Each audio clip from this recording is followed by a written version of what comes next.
Hello tout le monde, j'espère que vous allez bien. Aujourd'hui, on se retrouve pour une petite vidéo éthico-philosophique où l'on abordera la question suivante. Peut-on éthiquement licencier du personnel quand on fait des bénéfices ? Si vous avez un peu suivi l'actualité dernièrement, vous avez peut-être entendu parler de l'affaire du licenciement collectif de BNP Paribas qui prévoit de licencier près de 2800 employés dans les 3 prochaines années. Les raisons ? La transformation digitale qui modifie considérablement les habitudes bancaires de leurs clients.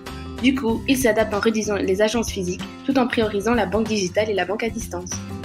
De notre point de vue, de tels licenciements pourraient être justifiés dans la mesure où ceux-ci sont nécessaires pour la sauvegarde de l'entreprise. Mais comment cela est-il possible alors que l'entreprise a généré plus de 1,9 milliard d'euros l'an dernier ? En effet, malgré les problèmes rencontrés par le monde bancaire, BNP rencontre une hausse de 1,8% au niveau de bénéfices et ne fait donc pas du tout face à une faillite. Petite parenthèse comptabilité. Depuis cette année, nous connaissons le compte de résultat et le bilan. L'un concerne le profit ou la perte et l'autre les dettes et les créances. Une entreprise peut aussi bien faire du profit mais avoir des dettes. 2 courants philosophiques peuvent nous aider à comprendre notre problématique.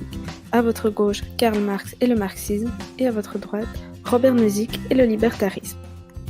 Marx nous explique que notre place dans la société n'est pas le résultat de notre volonté. Au contraire, c'est la société elle-même qui détermine notre statut. C'est ce qu'il appelle le déterminisme social. Le monde est composé de classes sociales quasi imperméables entre elles, et de ce fait, si on est pauvre, on le reste, et si on est riche aussi.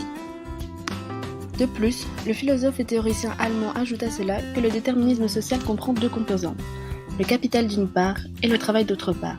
Concrètement, les personnes qui disposent du capital et donc des moyens de production disposent également de la main-d'œuvre et donc du travail. Le premier achète le second. Complétons sa vision avec 2 nouvelles notions, celle de l'infrastructure qui représente les biens matériels tels que le moyen de production ou encore les travailleurs, et d'autre part la superstructure qui elle concerne tout ce qui est immatériel comme la religion, l'État, les partis politiques ou encore les contrats de travail.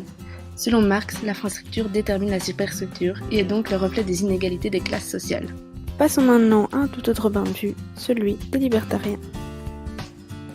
Robert Nozick, philosophe américain, est l'un des plus célèbres représentants du libertarisme.